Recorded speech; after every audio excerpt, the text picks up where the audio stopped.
Mapagpalang araw po sa ating lahat. Ako po pala si Emmanuel Alejandre. Ito po ang aking daily devotion ngayong June 17. And para sa ngayong araw, ating pag-uusapan kung ano ang mga susi ng kaharian ng langit. This relates to the keys of the kingdom of God. So, ano nga ba yung binabanggit natin or yung tinatalakay natin when it comes to the keys of the kingdom?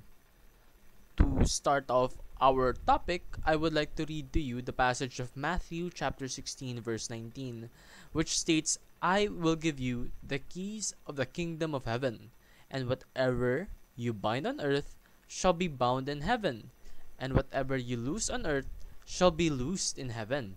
Sa Tagalog, ibibigay ko sa iyo ang mga susi ng kaharian ng langit.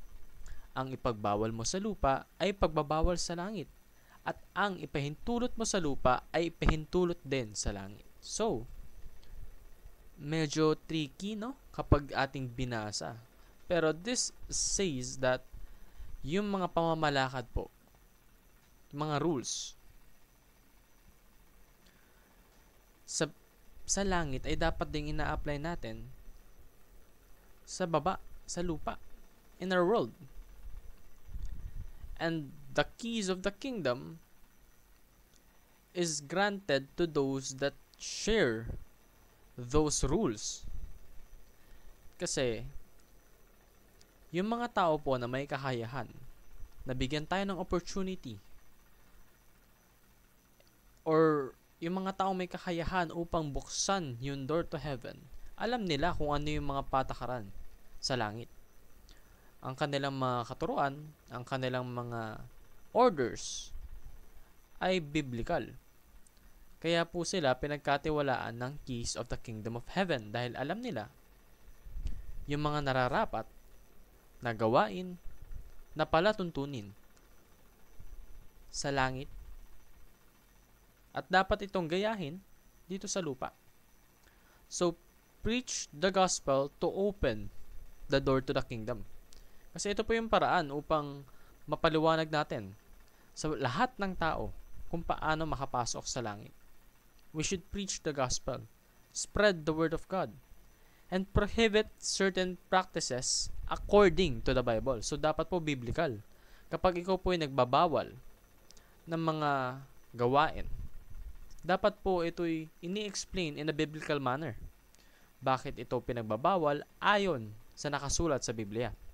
At bakit naman ito pinapayagan ayon din sa nakasulat sa Biblia? So lahat po ng you either permit or prohibit should be based on what is written on the Bible, for the Bible contains the Word of God, and the Word of God is law.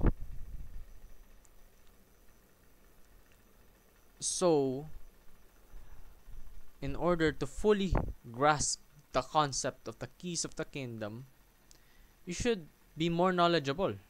You should read the Bible, and once you've read the Bible, understood it, and lived it, dapat isinasabuhay natin yung mga binabasa natin. That's when you should share the gospel, therefore opening the door to the kingdom. And while doing that, you should also submit to godly and biblical church leadership. Ngayon, sinasabi po natin na tayo'y lahat makasalanan sa church. Which is true. Definitely true. Lahat po tayo pantay-pantay. Walang mas nakakataas. Pero that doesn't mean there is no leadership. Kailangan po ng leadership in order to maintain the honor of God. Dahil tayo'y makasalanan. We are sinners. And kailangan natin, or rather, nakakatulong sa atin yung suporta ng isa't isa.